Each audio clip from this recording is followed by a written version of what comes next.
Okay. Hello students. आज हम लोग डिस्कस करने जा रहे हैं आपका बीकॉम सेकेंड सेमेस्टर का बिजनेस लॉ का टॉपिक। बिजनेस लॉ का जो सब्जेक्ट है आपका, उसका हम स्टार्टिंग करेंगे। स्टार्टिंग करने से पहले जो आपका फर्स्ट वीडियो है, जो आपकी फर्स्ट क्लास है, वो होगी आपकी इंट्रोडक्शन बेस्ड। मतलब कि अब देखिए, बिजनेस लॉ एक ऐसा सब्जेक्ट है जिसकी बीकॉम में आने से पहले आपने इसके बारे में कहीं भी नहीं पढ़ा, आपको डिस्कशन नहीं हुई है, आप कुछ नहीं जानते इस टॉपिक के बारे में। तो एटलीस्ट हम इसके बारे में थोड़ी बहुत इन्फॉर्मेशन देंगे कि एग्जैक्टली ये होता क्या है, या इस पूरी किताब में, इस पूरे सब्जेक्ट में हमें क्या क्या चीजें पढ़नी होंगी, किसके बारे में डिस्कशन करना है, हमें क्या चीजें मेन है जो कि देखनी है, उनके बारे में पढ़ेंगे। आज की जो आपकी वीडियो क्लास होगी, इसमें हम ये देखेंगे कि मेन कॉन्सेप्ट्स क्या हैं, टर्मिनोलॉजीज क्या हैं, सेक्शंस कितने हैं, और बेसिकली जो मेन मोटिव है वो सिर्फ इतना है कि आपका जो ये बिजनेस लॉ है, ये किसके बारे में, किस डिटेल के बारे में बात की जा रही है। स्टार्ट करने से पहले जो आपका सब्जेक्ट है उसके बारे में समझ लेते हैं। सब्जेक्ट का नाम क्या है आपका? Business law.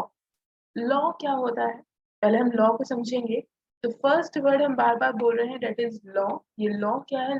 लॉ क्या होता है? एक तरह का सेट ऑफ रूल्स है। कुछ प्रोमिसेस हो रहे हैं, कुछ प्रिंसिपल्स हैं, कुछ रूल्स हैं जो कि हमारी गवर्नमेंट ने हमारे लिए बनाए हैं। गवर्नमेंट कौन होती है? वो लोग जो कि आम जनता के द्वारा चुन के जाते हैं।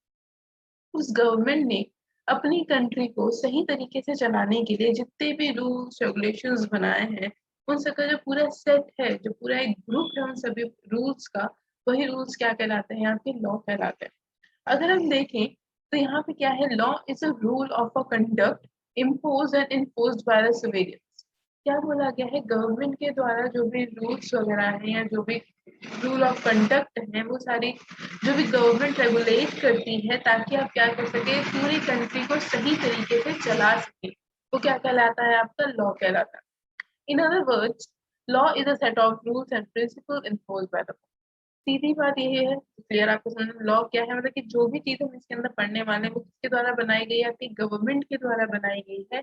और वो क्यों बनाया गया है? ताकि किसी भी तरह की मिस हैपनिंग आपकी कंट्री में ना हो, आप अपनी लाइफ को इजी गोइंग तरीके से चला सको, इसलिए हम लोग लॉज बनाते हैं। अब जो हम पढ़ने जा रहे हैं, जो हम सब्जेक्ट पढ़ने जा रहे हैं, वो कौन सा है? आपका बिजनेस लॉ। कई जगह इसको मर्सेंटाइल लॉ के नाम से भी जाना जाता है। What does this mean? Mercantile का क्या मतलब होता है? बिजनेस, मतलब कोई ऐसी चीज जो कि बिजनेस पर्सन से, जो ओनर है आपकी कंपनी का, जो बिजनेस चलाता है, उससे रिलेटेड हो, वो क्या कहलाता है? आपका मर्सेंटाइल। तो यहाँ हम अब देखेंगे। अब लॉ का मीनिंग तो क्लियर हो गया। सीधी बात, जो गवर्नमेंट क्या करती है, कंडक्ट करती है, रूल्स बनाती है, ताकि हमारी कंट्री में जो लोग रहते हैं वो अपनी जिंदगी सही तरीके से चला सके। जो यहाँ पे एक वर्ड भी लिखा गया था आपका, जो इम्पोज्ड करती है और इन्फोर्स्ड करती है। मतलब कि रूल जो भी है उन्हें कंडक्ट किया गया है, उन्हें बनाया गया है, साथ ही साथ गवर्नमेंट के द्वारा उसे लागू किया गया है। नेक्स्ट आता है आपका mercantile law, that is business law. Mercantile law and business law may be defined as that branch of a law which deals with the rights and obligations of a mercantile of a business person arising out of the transaction in respect of a business property. अब देखो, law जो है आपका वो कई part से बटा हुआ है। कहीं पे आपको क्रिमिनल लॉ पढ़ने को मिलता है, सिविलियन लॉज पढ़ने होते हैं, आपको लेबर लॉ होते हैं। बल्कि हर एक टॉपिक से रिलेटेड, हर एक पर्सन से रिलेटेड, हर एक कॉन्सेप्ट और हर एक सेक्टर से रिलेटेड आपको लॉज बनाए गए। जैसे कि कंपनी लॉ, ठीक है, पार्टनरशिप एक्ट वगैरह भी आपका आता है। ये सारे जो लॉज है क्या है, एक छोटे छोटे कॉन्सेप्ट के लिए बनाए गए हैं। उसी की एक ब्रांच आपकी बिजनेस लॉ है। बिजनेस लॉ क्या करती है? ये डील करती है जितने भी राइट्स होंगे या जो भी ऑब्लिगेशंस है, किसके ऊपर लगाए जा रहे हैं? किसी बिजनेस पर्सन या मर्सेंटाइल पर्सन के ऊपर लगाए जा रहे हैं। किस समय पे? जब वो किसी भी तरह की ट्रांजैक्शन करता है related to a business property. मतलब क्या हुआ इस पूरे कॉन्सेप्ट का? बिजनेस से रिलेटेड एक बिजनेसमैन जितने भी काम करता है, कोई भी डिसीजन लेता है, उस टाइम पे उसके जो राइट्स हैं, जो उसके ऑब्लिगेशंस लगाए जाते हैं, जो उसके अधिकार है, वो किसके अंदर बताए जाते हैं? आपके बिजनेस लॉ के अंदर बताए जाते हैं। मतलब कि बिजनेस चलाने के लिए क्या नियम होना चाहिए, उसको रेगुलेट करने का क्या नियम होना चाहिए, आप कोई डिसीजन लेने जा रहे हो, आप किसी से कोई परचेजिंग करने जा रहे हो, उस टाइम पे क्या क्या रूल्स एंड ऑब्लिगेशंस आपको देखने होंगे। ये सारी चीजें किसके अंदर बताई गई हैं? आपके बिजनेस लॉ के अंदर बताई जाती है। अब टोटल अगर बात करें तो बिजनेस लॉ में टोटल 266 सेक्शंस हैं। मतलब कि टोटल 266 सेक्शंस के अंदर आपको सारी बातें रखी गई हैं कि हमें अपने बिजनेस को चलाने के लिए क्या करना चाहिए, कौन सी चीजें माननी चाहिए, कौन सी चीजें नहीं करनी चाहिए, कौन सी चीज आपके लिए वैलिड है, कौन सी चीजें वॉइड है। ये सारे टर्म्स की मीनिंग, कॉन्सेप्ट, सब कुछ क्या किया गया है आपका इसी के अंदर बताया गया। ठीक है, टोटल कितने हैं? इंडियन कॉन्ट्रैक्ट एक्ट जो आपका आता है इसी में मर्केंटाइल लॉ के अंदर ही, वो आपका 1872 में बना था। डेट आपकी क्या है? 1872 में इसको फॉर्मुलेट किया गया है, जिसमें टोटल 266 सेक्शंस को इंक्लूड किया गया।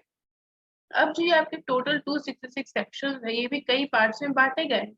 मतलब कि पूरी जो एक किताब बनाई गई थी आपके मर्केंटाइल लॉ की, आपके बिजनेस लॉ की, इसके अंदर 266 सेक्शंस है, और ये 266 सेक्शंस भी क्या किए गए थे? काफी पार्ट में हमने बांटे थे। क्लियर? अब किस किस पार्ट में हमने इनको बांटा है, अब उसके बारे में हम लोग देखेंगे। पहला पार्ट जो इसके अंदर आता है वो आता है जनरल प्रिंसिपल ऑन कॉन्ट्रैक्ट। सबसे फर्स्ट पार्ट जो हम डिस्कस कर रहे हैं वो कौन सा है आपका? General principle on contract. Contract से लेके जनरल प्रिंसिपल्स। अब ये किस सेक्शन से किस सेक्शन तक आते हैं? इसकी अगर हम बात करें तो यहाँ पे फर्स्ट प्रिंसिपल आता है आपका सेक्शन 1 से लेके सेक्शन 1 to 75। ठीक है, जो आपका सेक्शन है जनरल प्रिंसिपल का सेक्शन है, वो आपका सेक्शन 1 से लेके सेक्शन 75 तक है। मतलब कि स्टार्टिंग जब हम करेंगे अपने चैप्टर्स की, अपने कॉन्सेप्ट्स की, तो उसमें हमें सेक्शन 1 टू सेक्शन 75 सबसे पहले पढ़ना होगा, जो कि किसके बारे में बताएगा? आपका जनरल प्रिंसिपल्स। मतलब कि कौन कौन सी चीजें हैं जो कि कॉन्ट्रैक्ट करते समय हमें देखनी होती है, कॉन्ट्रैक्ट होता क्या है, डेफिनेशंस क्या होती है, ये सब कुछ आपको सेक्शन 1 से लेके 75 के अंदर मिल जाएगा। देन जो आपका कॉन्ट्रैक्ट का सेकंड पार्ट आता है वो आता है सेल्स ऑफ गुड का।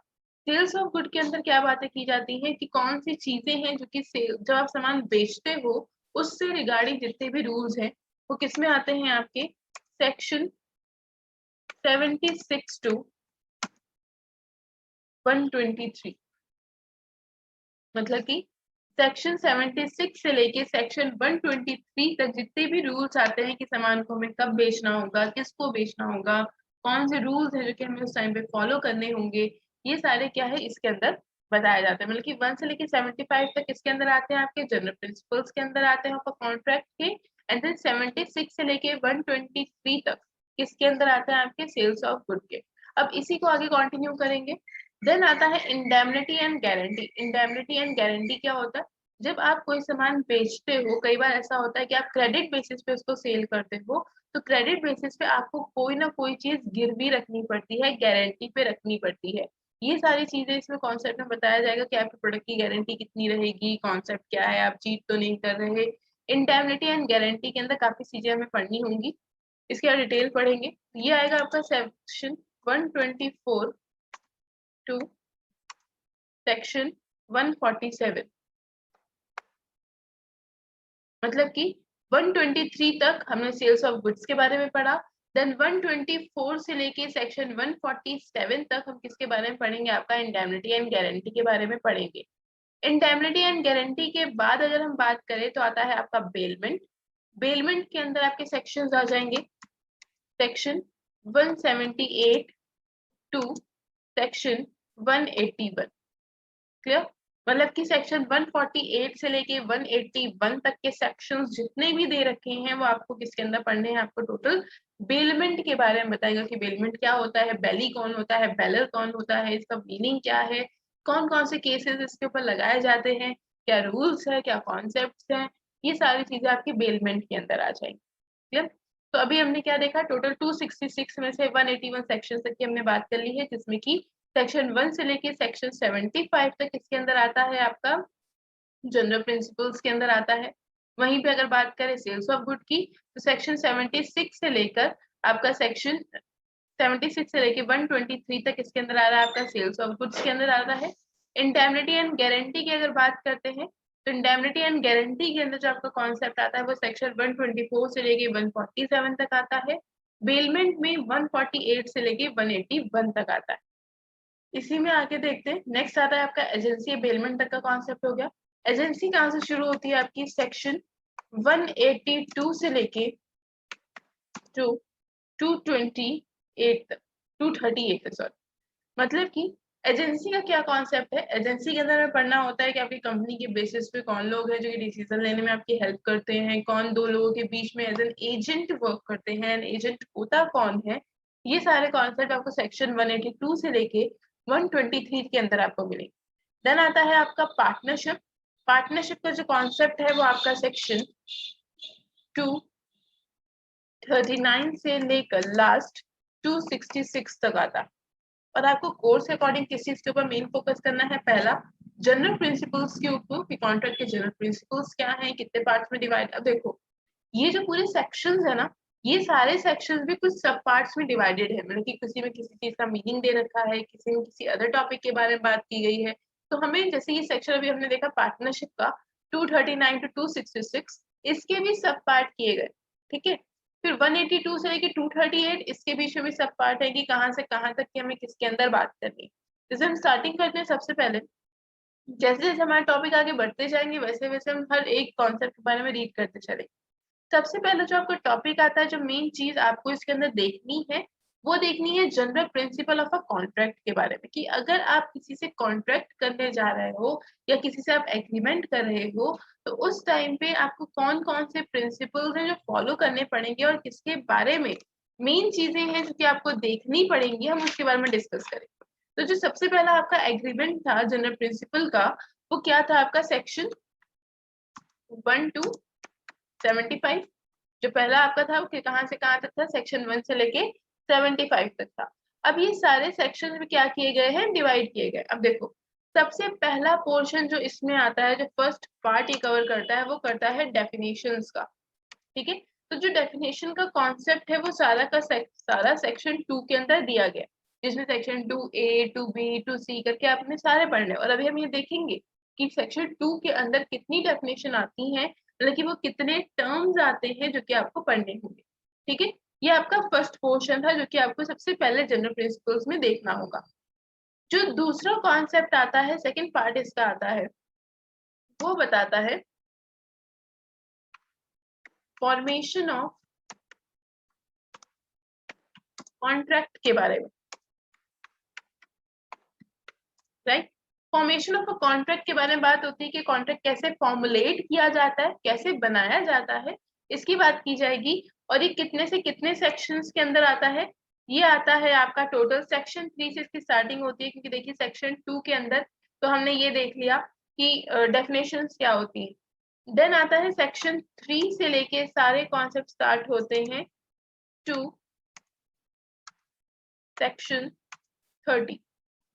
मतलब सेक्शन 3 से लेके सेक्शन 30 तक आपको सिर्फ और सिर्फ कॉन्ट्रैक्ट कैसे बनाया जाता है, एक वैलिड कॉन्ट्रैक्ट क्या होता है, कब होता है, कौन सी कंडीशंस होनी चाहिए और किस समय पे हम ये बोलेंगे कि हाँ जो मैंने सामने वाले इंसान से कॉन्ट्रैक्ट किया है वो सही है या नहीं। अब देखो बार बार मैं एक वर्ड यूज कर रही हूँ, कॉन्ट्रैक्ट कॉन्ट्रैक्ट कॉन्ट्रैक्ट। ये कॉन्ट्रैक्ट होता क्या है, इसके बारे में भी हम आगे डिस्कस करेंगे जब हम इसकी डेफिनेशंस पे चलेंगे, तब इसको और अच्छे से समझेंगे कि बेसिकली कॉन्ट्रैक्ट का मतलब क्या होता है। ठीक है, तो आपको फॉर्मेशन ऑफ अ कॉन्ट्रैक्ट कब से कहाँ तक पढ़नी है? सेक्शन 3 से लेके सेक्शन 30 तक का जितना कॉन्सेप्ट है वो सारा का सारा आपको फॉर्मेशन ऑफ अ कॉन्ट्रैक्ट के अंदर आ जाता है। नेक्स्ट चीज जो आपको इसके अंदर पढ़ने को मिलती है, जो थर्ड पोर्शन आप इसके अंदर कवर करने वाले हैं, वो आता है आपका थर्ड पॉइंट जो आप देखेंगे वो है कॉन्टीजेंट कॉन्ट्रैक्ट। कॉन्टीजेंट कॉन्ट्रैक्ट, इसकी जो आपको स्टडी करनी है वो स्टडी करनी है आपको सेक्शन 31 टू सेक्शन 36। मतलब कि सेक्शन 30 तक तो हमने किससे पढ़ लिया? फॉर्मेशन ऑफ अ कॉन्ट्रैक्ट के अंदर डिस्कस कर लिया। देन सेक्शन 31 से लेके सेक्शन 36 तक आपको किसके बारे में पढ़ना है कि कॉन्टीजेंट कॉन्ट्रैक्ट बेसिकली क्या होता है, इसका मतलब क्या होता है कॉन्टीजेंट का, ये सब कुछ अभी हम आगे डिस्कस करने वाले हैं। तो आपका सेक्शन 31 से 36 इसके बारे में बताता है, आपको कॉन्टीजेंट कॉन्ट्रैक्ट के बारे में बताता है। फोर्थ पार्ट जो है आपका, फोर्थ पार्ट नेक्स्ट, उसमें आपको डिस्कस किया जाता है टर्मिनेशन के बारे में। Termination of contract. Termination of contract का क्या मतलब होता है? कॉन्ट्रैक्ट कब हम टर्मिनेट कर सकते हैं, कब हम कैंसिल कर सकते हैं, खत्म किया जा सकता है, इसके कॉन्सेप्ट हम देखेंगे। कहाँ से कहाँ तक स्टार्टिंग होती है इसकी, ये चलते हैं सेक्शन 37 टू सेक्शन 72। ठीक है, सेक्शन 37 से लेके सेक्शन 32 तक हम किसके बारे में बात करते हैं, टर्मिनेशन ऑफ अ कॉन्ट्रैक्ट की बात करते हैं। मतलब कि वो कॉन्सेप्ट जिस टाइम पे हम क्या करने वाले हैं, आपका कॉन्ट्रैक्ट खत्म करने वाले हैं, टर्मिनेट करने वाले, कैंसिल आउट करने वाले। नेक्स्ट आता है, लास्ट टॉपिक आता है इसका 5 पॉइंट। हम इसके अंदर क्या बात करेंगे, आपको देखो डेफिनेशंस पढ़ ली हमने, कॉन्ट्रैक्ट का फॉर्मेशन हो गया, कॉन्टिजेंट हो गया, उसका हमने टर्मिनेट भी कर दिया, हमने कैंसिल भी कर दिया। नेक्स्ट एंड लास्ट पॉइंट जो इसके अंदर में पढ़ना होता है, 5th पॉइंट, वो आता है रेमेडीज का। Remedies of remedies for breach of contract, ये आपको पढ़ना होगा सेक्शन 72 से लेकर लास्ट 75 तक। ठीक है, अब ये क्या चीज है, कई बार क्या होता है टर्मिनेशन के टाइम पे किसी गलती की वजह से, किसी अदर वजह से हम क्या करते हैं, कैंसिल कर देते हैं, खत्म कर देते हैं कॉन्ट्रैक्ट को।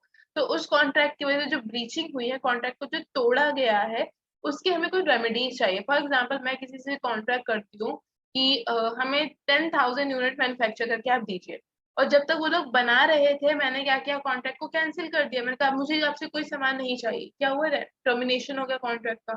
अब जो मैंने टर्मिनेट किया है, जिसकी वजह से सामने वाली पार्टी को कुछ तो नुकसान हुआ होगा, उसे कोई ना कोई मैन्युफैक्चरिंग कर ली होगी पहले से ही, तो वो जो कॉन्ट्रैक्ट टर्मिनेट हो चुका है, जो ब्रीच हो गया, मैंने कॉन्ट्रैक्ट जो तोड़ दिया है, उसको मुझे रेमेडीज निकालनी पड़ेंगी, रास्ते निकालने पड़ेंगे, ताकि हम उसको क्या कर सके, कवर अप कर सके। ये पूरा आपका किसके अंदर आता है, जनरल प्रिंसिपल्स के अंदर हम इन सभी टॉपिक्स की बात करते हैं। ठीक है, जनरल प्रिंसिपल में हम क्या देखेंगे, सेक्शन 1 से लेकर सेक्शन 75 तक। जैसे सबसे पहले आएगा डेफिनेशन, जो कि सेक्शन 2 के अंदर आपको दी गई है। नेक्स्ट आता है आपका formation of a contract, contract को बनाया कैसे जाता है, ये हम सेक्शन 3 से लेके सेक्शन 30 तक देखते हैं। इसके बाद आता है थर्ड पॉइंट, कॉन्टिजेंट कॉन्ट्रैक्ट। इसमें हम सेक्शन 31 से लेके सेक्शन 36 तक की बात करते हैं। फोर्थ पॉइंट जो हम पढ़ने वाले हैं वो है termination of a contract, section 37 से section 72। And then fifth point आता है आपका remedies for breach of a contract, section 72 से लेके सेक्शन 75 तक। अब देखो, लखनऊ यूनिवर्सिटी ने क्या किया है कि सारे पेपर का जो पैटर्न है वो किस बेसिस पे रख दिया, अब आपका या तो रिटर्न पेपर होता है या ऑब्जेक्टिव पेपर होता है। सेकेंड सेमेस्टर आपका पूरी तरीके से क्या है, ऑब्जेक्टिव बेस्ड पेपर है। अब अगर रिटर्न पेपर होता तो हम ये गारंटी लगा सकते थे कि कौन सी चीज पूछेगा या कौन सा सेक्शन आपसे पूछ लेगा, आपको उतना ही याद करना है, उसके बाद में उतनी चीजें लिख के आनी है। बट एक्चुअली अब क्या है कि जब से ये पेपर ऑब्जेक्टिव हुए, खासकर बिजनेस लॉ की अगर हम बात करें, बहुत इंटरेस्टिंग सब्जेक्ट है आपका बिजनेस लॉ। लेकिन ये इंटरेस्टिंग सिर्फ तब तक है जब तक आपको इसका मीनिंग क्लियर हो रहा है। ठीक है, जब तक आपको इसका मतलब समझ में आ रहा है तब तक ये आपके लिए इंटरेस्टिंग सब्जेक्ट है। अब क्या होता है, स्टार्टिंग में जब हम न्यू सब्जेक्ट गेन कर रहे हैं, न्यू सब्जेक्ट हम पढ़ रहे हैं, वो आपके लिए बहुत इंटरेस्टिंग लगेगा। धीरे धीरे क्या होता है, बहुत इरिटेटिंग होने लगता है कि बार बार हम एक ही चीज पढ़ते जा रहे हैं, बार बार हम वही कॉन्सेप्ट पढ़ रहे हैं, इतने सेक्शंस याद कैसे करेंगे। बट ऑब्जेक्टिव के लिए भी कुछ बहुत इंपॉर्टेंट सेक्शंस हैं जो आपको देखने पड़ते हैं। कुछ टर्म्स हैं, जैसे कि आपको कॉन्टिजेंट हो गया, एग्रीमेंट क्या होता है, कॉन्ट्रैक्ट क्या है, वैलिड एंड वॉइड क्या होते हैं, वॉइडेबल हम किसे कहते हैं, ये सारी चीजें आपको यहाँ पे देखनी होंगी। इन्हीं सब टर्म्स के ऊपर आपके नए नए चैप्टर्स मिलेंगे, नए नए सेक्शंस जो कि आपको रिकवर करने पड़ेंगे, आपको पढ़ने पड़ेंगे। इसलिए मेन चीज क्या है, आपको इस सब्जेक्ट को पढ़ने के लिए कॉपी पेन लेके बैठिए, वीडियो देखते जाइए, नोट करते जाइए, इंपॉर्टेंट चीजें कवर करते जाइए, डेली टू डेली रिवाइज करते जाइए। अब जब आप डेली टू डेली रिवाइज करते जाएंगे तो फिर रिजल्ट क्या निकलेगा कि आपको लास्ट में जाके जब ऑब्जेक्टिव पेपर टोटल 2 से 6 सेक्शंस याद करने की जरूरत नहीं है। ठीक है, आपको क्या करना पड़ेगा, जो मेन मेन सेक्शन आपने लिखे थे आपको ऑलरेडी रिवाइज है, आपको डेफिनेशन ऑलरेडी आपको पता है, आपको सिर्फ उसको कवर अप करना है, आपको सिर्फ उसको देखना है, उसको रिवाइज करते चलना। अब देखो, जब से ये आपके ऑब्जेक्टिव पेपर हो गए, तब से क्या होने लगा है, आपको हर एक चीज कवर करनी है, कोई चीज हमें छोड़नी नहीं है, हमें लाइन टू लाइन पढ़ते चलना है। हो सकता है किसी भी कॉन्सेप्ट से कोई क्वेश्चन पूछ ले। ठीक है, ये सारी चीजें आपको यहाँ पे मेन देखनी पड़ेगी। तो आज के लेक्चर में हमने क्या देखा, आज की क्लास में हमने क्या देखा, बेसिकली इंट्रोडक्शन क्लास थी आपकी। इंट्रोडक्शन क्लास में सिर्फ इतना पढ़ना था कि बेसिकली बिजनेस लॉ होता क्या चीज, बिजनेस लॉ है क्या। एक इस तरह का ग्रुप ऑफ रूल्स बनाए गए हैं, रेगुलेशंस बनाए गए हैं, जिसका मेन मोटिव सिर्फ इतना है कि आप क्या कर सको, अपनी जिंदगी को अच्छे तरीके से चला सको, कोई भी इनलीगल एक्टिविटी परफॉर्म ना हो सके। ये मेन ऑब्जेक्टिव था। उसी तरीके से जब आप बिजनेस करते हो, आपको बहुत सारे रूल्स ड्यूटीज को फॉलो करना पड़ता है, देखना पड़ता है, तो वो सही तरीके से चल सके, सही तरीके से काम हो सके। इसी के लिए हम क्या करते हैं, आपके रूल्स बनाते हैं। तो बिजनेस लॉ भी इसीलिए बनाया गया था, ताकि दो बिजनेस के बीच में जब डीलिंग हो रही है, कोई कॉन्ट्रैक्ट साइन हो रहे हैं, तो किसी भी तरह की माल प्रैक्टिसेस ना हो सके। आई थिंक ये क्लियर हो गया होगा। नेक्स्ट क्लास में हम पढ़ेंगे आपके डेफिनेशंस की बेसिक, जो बेसिक टर्म्स है, जो मेन टर्म है, जो आपको इस बिजनेस लॉ के अंदर पढ़नी है, उनकी डेफिनेशंस क्या है। और सेक्शन 2 सबसे पहले हम स्टार्टिंग कहाँ से करने वाले हैं, आपके सेक्शन 2 से स्टार्टिंग करेंगे। तो सेक्शन 2 में कौन कौन सी बातें बोली गई हैं, इसको हम कवर करें। ठीक है, आई थिंक ये टॉपिक क्लियर हो गया होगा। कोई डाउट हो तो आप क्वेश्चनिंग कर सकते हैं।